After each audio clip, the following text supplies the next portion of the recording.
Hi, I'm Sarah. And I'm Drew. And we are back with another top 5 list for Let's Table It. And we're continuing on our journey through the alphabet with the letter E. So today we have some top 5 E games for you. Let's see what we've got. Can you get it? First up, we are going to do an honorable mention. And this might be controversial. Yeah. But it did not make our top 5. But we're going to get this behemoth out of the way first. We've got Everdell, the complete collection. I think the reason why it's an honorable mention right now for us is that it's such a big box. Yeah, it suffers. It's hard to get to the table just because it's so much decision space of which expansions am I adding in. I have to kind of sort through and find the right stuff.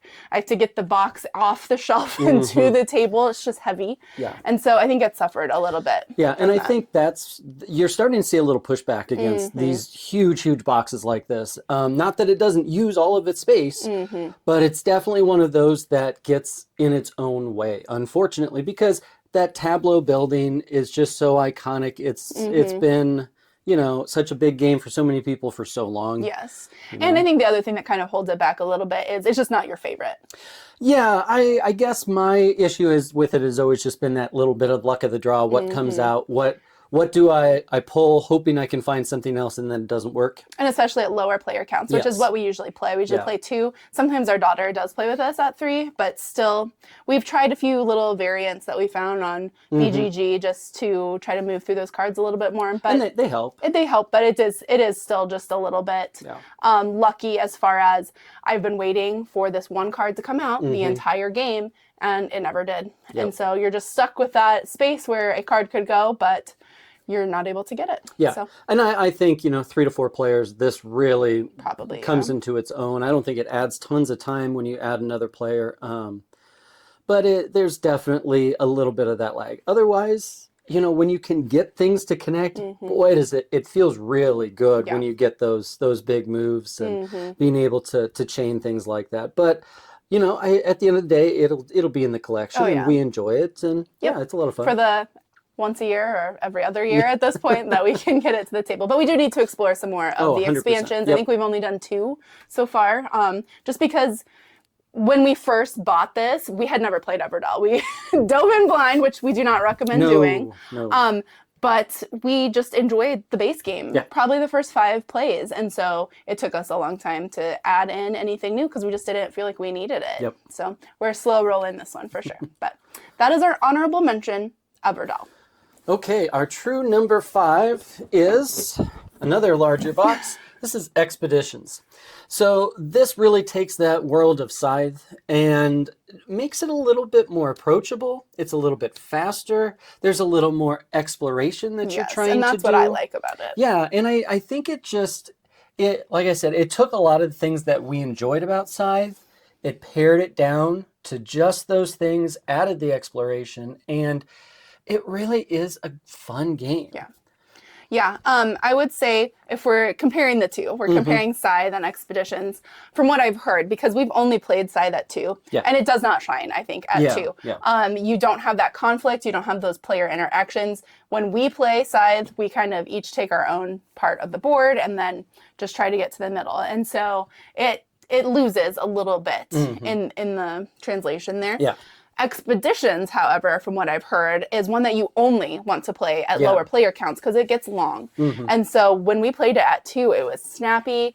It was interesting the whole time. I felt like there were all of these victory conditions that you had to meet, and it was like, who's going to be able to balance it to climb up that ladder the fastest? Because it's not just the first player to get these artifacts or the first player to make it to this tile. It's you have to do like 4 or 5 different things in order to be able to claim that victory. So I thought that was really interesting. Yeah, and it is. That really helps to balance the game out overall and just make it meatier and fill. So yeah, 100% agree. This is definitely one at 2 players. 2 to 3 maybe. It's going to hit a lot. Yes, and the art is beautiful. The world building is so interesting. And so this one is definitely a hit for us. That's Expeditions.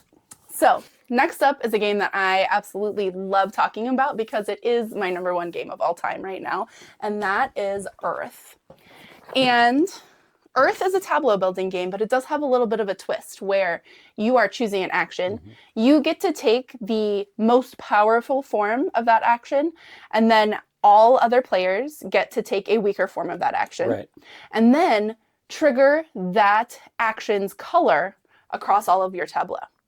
So if we're mid-game and I choose the blue action, I get to take the most powerful part of that, but Drew also gets to take the blue action. And then we both get to trigger all of our blue cards that we've built up in our tableau. And so that might mean that Drew has a pretty powerful action if he's built up a really good blue engine and I need to take that action. Right. So I think there's so much going for it that keeps you engaged throughout the entire play.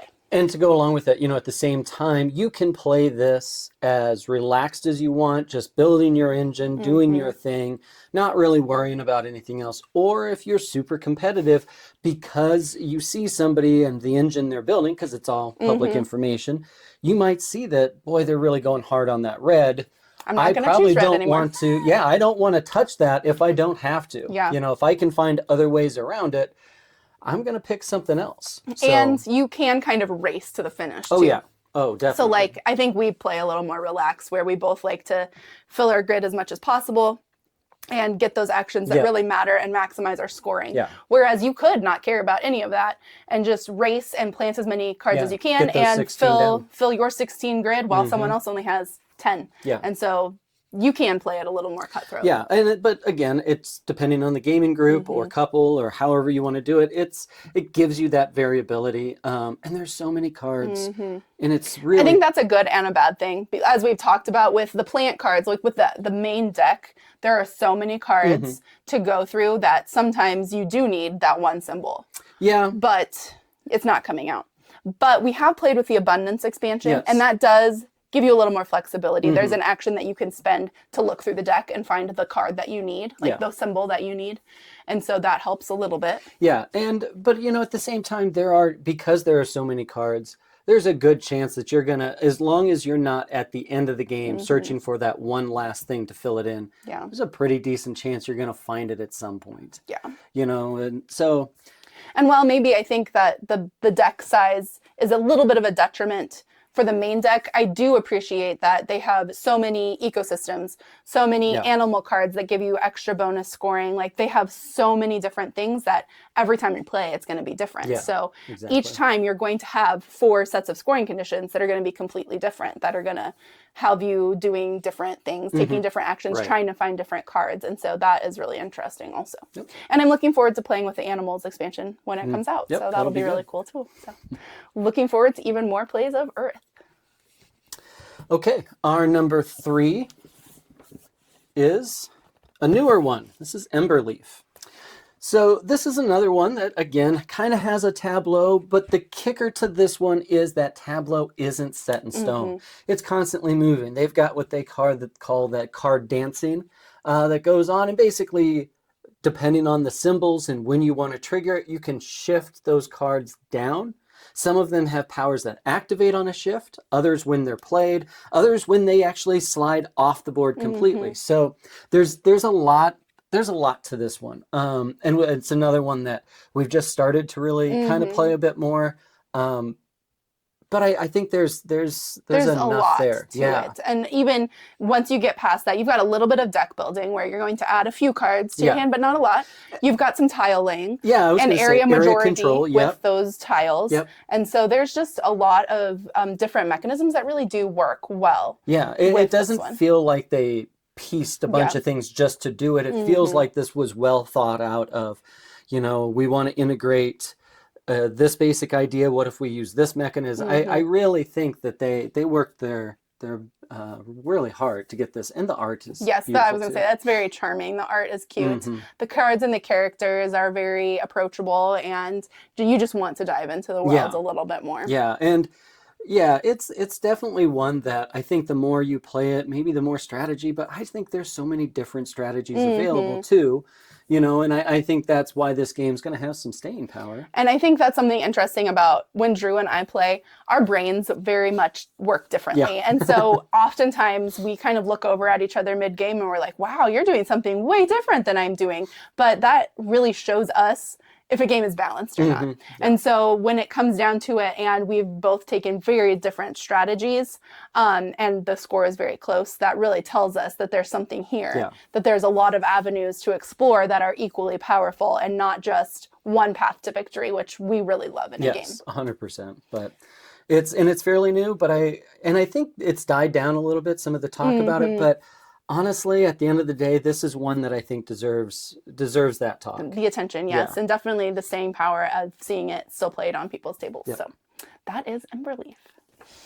We tend to be hitting a lot of my favorite games on this list, and so this is probably one of, if not my favorite release from 2024, and that is Explorers of Navoria. Oh, yeah. And speaking of cute art, I absolutely adore the look of this game. It is so cute and colorful, which is one of my favorite things about games. In Explorers of Navoria, you are trying to make your way on these tracks in order to score points. You've got some tableau building. It's a lot of tableau building that are letter E games here, I'm finding. But in the first phase, you are going to draft cards. So you're going to draw a couple tokens out of a bag, and you're going to choose one of those colors to draw a card from. And then the other one goes into the middle. So then the next player can either take that token that's in the middle, or they can draw 2 new tiles and choose one of them. And so you've got a lot of choice and flexibility. And then in the second phase, once you have your cards down, you are going to then use those colored tokens as worker placement. So you'll get to choose different areas around the board for the workers to go. And they might get you new buildings. They might let you, not new buildings, they might let you go further on the tracks and then build forts. And then they might allow you to trade in some goods for some points. And there's just a lot going on. Oh, yeah. Yeah, it's definitely another one that it hits because, again, you've got multiple mechanisms working together cohesively.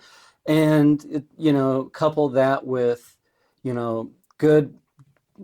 good balance for strategies, good artwork. It's just really good. It does. And we have played with the Forgotten Lands expansion. That adds another area. I love it. Another card drafting spot, and then another area on the board to place workers, which does add a lot, and it adds a lot of decision space. And it also has a solo campaign, which I have played a little bit of. It's tough. I did not win the first session that I played, so I need to get that back out and try that again. But again, cute, approachable art. I think it took a little flack when it first came out. Like, some people found that it was too light, but I disagree with that. I think the more you dig into it, the more that you will find there is strategy there, and it's not as straightforward as it looks. And I think the more, if you play against somebody who's played it a number of times, you're going to find that knowledge of how to play and how to work the strategies together, or the mechanisms together, that alone will show you that this isn't just, drawing cards, placing and going. There's a lot more to it. Definitely. And again, one of my favorites from last year, that is Explorers of Navoria. Okay. Last game for the E list is Endangered. So, Endangered is one of those that's actually a cooperative game. It's really fun as you try to help a species survive. You're trying to provide for protections, keep its habitat around. You're working with the political and financial realms. There is so much going on in this really well-themed ecological game. So, yeah, I don't know. We love a co-op. Yes. We love, I think that's what really got us into the hobby, was the fact that we could have this activity that we could do together. And it didn't have to be one person won, one person lost. We are trying to achieve this goal together. Right. Endangered is definitely a step up for a co-op game. It's tough. I don't know if we've won. We've probably played 4 times. Maybe we've won once with the tigers. We've not even touched, I think the other one is sea turtles, maybe. No, otters. No, otters. River otters. Yeah. And so we haven't even touched that one yet. But there are so many character cards. Each character card is double-sided. So each player power has a little bit different flavor to it. Yep. And there's just so much. It's a little lucky, as are a lot of co-ops, as far as the cards that are going to come out, how badly they're going to hurt you, and how quickly. You can lose pretty quickly. Yeah. But it's a theme that we love. It's a lot of mechanisms that we love. And just, it's so interesting to dig into you know, the money side of it. You have to have these funds to run these campaigns and to influence these world powers. Because that's really how you win or lose the game, is by how many world powers are going to vote on resolutions to help your animal that you're trying to save. And so just that balance of these world powers need cards, and these world powers need money, and these world powers need X, Y, Z. It just trying to get all of that accomplished is really tough, but really interesting. Yeah. And again, the other great thing about this is as you start playing it more, you know, you've got the 2 animals in the main box, but you have so many other modules that are out there. You can get different animals for. The powers, like you said, are really unique and different, and there's a lot of variability in this between the different powers and the luck of the draw and how you choose to work together on all of this. Yeah, there's a lot going on. Yeah, and I do think that sometimes there are those instances where you are taking an action really to help the other player take a more powerful action. And so that is really interesting also. Like, when do you take a step back and kind of make a sacrifice of an action so that the other player is able to do something really powerful that turn. And that's just it. It's that give and take. Like you said, somebody might have, you know, because of their player power. Or the card that they have in their hand. Might have that ability that they just need one little piece of help from you, and it might cost you half your turn, but in the end, it's going to be worth it. At least you hope. So. So that is one that we really, really do enjoy, Endangered. So those are our top 5 games that start with the letter E.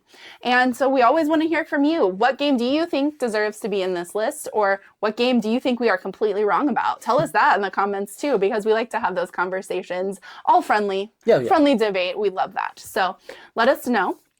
And if you've enjoyed our top 5 list, make sure you're subscribed to Let's Table It. If you want to find more of our family's day-to-day gaming adventures, Drew and I play games most nights, and the kids join in every once in a while, but you can find us on Instagram at Sara Always Loses. And so until next time, we'll see you at the table.